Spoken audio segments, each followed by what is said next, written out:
Hai teman-teman, jumpa lagi bersama kita di Items Informasi ke teman-teman milenial. Tentunya bersama aku Yunda Taya Dan aku Alfidiat Moko, pastinya hanya di Mata Milenial Indonesia TV, Matanya Indonesia.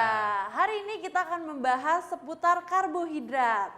Sebelumnya mungkin kita membahas dulu apa sih karbohidrat itu. Karbohidrat merupakan senyawa kumpulan dari molekul karbon, hidrogen dan juga oksigen atau karbon dan hidrat yang digabung menjadi karbohidrat. Dan karbohidrat ini digolongkan menjadi beberapa macam, yaitu 3 macam. Yang pertama ada monosakarida atau monosakrosa. Berasal dari bahasa Yunani, monosakarida ini berasal dari kata mono yaitu satu dan sakron yang berarti gula. Jadi kalau digabungkan monosakarida artinya gula yang sederhana gitu. Oke, nah ini jenis atau macam yang kedua itu ada oligosakarida atau oligosakarosa. Jadi oligosakarida ini juga sama berasal dari bahasa Yunani yang dari kata oligo yang artinya itu sedikit. Jadi oligosakarida yaitu gula senyawa yang menghasilkan 2-10 monosakarida yang sama atau berbeda pada hidrolisis. Nah, kemudian ada polisakarida atau polisakarosa. Nah, polisakarida ini juga sama berasal dari bahasa Yunani dari kata poli yaitu artinya banyak.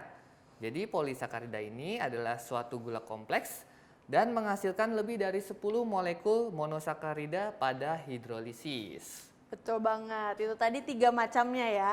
Tentu karbohidrat ini membawa fungsi atau manfaat. Yang pertama, karbohidrat ini merupakan sumber energi utama tubuh. Jadi dalam keseharian kan pasti kita melakukan berbagai aktivitas. Dari mulai kita bernafas sampai kita melakukan aktivitas yang terbilang intens, itu semua membutuhkan energi. Baik aktivitas fisik maupun sekarang nih aku berpikir itu juga membutuhkan energi. Selain itu, karbohidrat juga membatasi asupan kalori. Apabila suatu makanan mengandung karbohidrat yang kompleks, pasti tinggi akan serat. Jadi lumayan memperlama masa kenyang kita. Dan dalam 1 gram lemak itu terkandung 9 kalori, sedangkan untuk karbohidrat, 1 gram karbohidrat ini hanya mengandung 4 kalori saja. Oke, selain itu karbohidrat juga bisa menurunkan resiko penyakit. Nah, ini dibuktikan dari beberapa penelitian terkait serat pangan dari biji-bijian utuh yang mampu menekan risiko penyakit jantung, obesitas, diabetes tipe 2, dan menjaga kondisi kesehatan organ pencernaan. Kemudian dia juga bisa sebagai penentu indeks glikemik. Jadi indeks glikemik ini merupakan patokan yang menilai seberapa cepat karbohidrat atau gula dalam makanan itu bisa diserap ke dalam tubuh. Nah, jadi sehingga semakin tinggi indeksnya, maka semakin cepat juga makanan tersebut meningkatkan kadar gula darah. Nah, sebaliknya jika indeks glikemik itu rendah, itu bisa membuat kadar gulanya itu sedikit naik, maksudnya agak lambat. Betul, jadi memang manfaat dari karbohidrat ini banyak banget ya. Iya, dan setahu aku kalau indeks glikemiknya itu tinggi, itu kita bisa cepat aktif, tapi efeknya tuh kita bisa gampang ngantuk. Lelah, oh gampang Iya, ngantuk. betul. Jadi butuh keseimbangan juga ya Kak. Iya. Kira-kira kita bisa mendapatkan karbohidrat ini dari makanan apa aja? Pertama-tama dari biji-bijian, kita bisa dari gandum, jagung, dan juga beras. Terus kemudian dari buah-buahan, kalian bisa mengkonsumsi pisang atau buah-buahan yang manis. Selanjutnya kalian juga bisa mendapatkan karbohidrat dari akar atau umbi-umbian, misalnya umbi jalar, kemudian bisa juga ubi kayu, dari kentang, dan masih banyak lagi. Dan kalian juga bisa mendapat karbohidrat dari daun-daunan, seperti sayur-sayuran yang berwarna hijau. Oke, selain itu karbohidrat juga memiliki beberapa jenis. Seperti pati, ini merupakan karbohidrat kompleks yang memang itu tidak cepat dicerna dalam tubuh. Jadi memang karbohidrat kompleks ini bisa ditemukan di nasi atau beras, roti, kentang, pasta, dan gandum. Kemudian ada serat. Nah, sumber serat yang baik ini bisa ditemukan di roti gandum, kacang-kacangan, dan sebagian sayuran yang dimakan bersama kulitnya. Ini bagus banget untuk melancarkan pencernaan.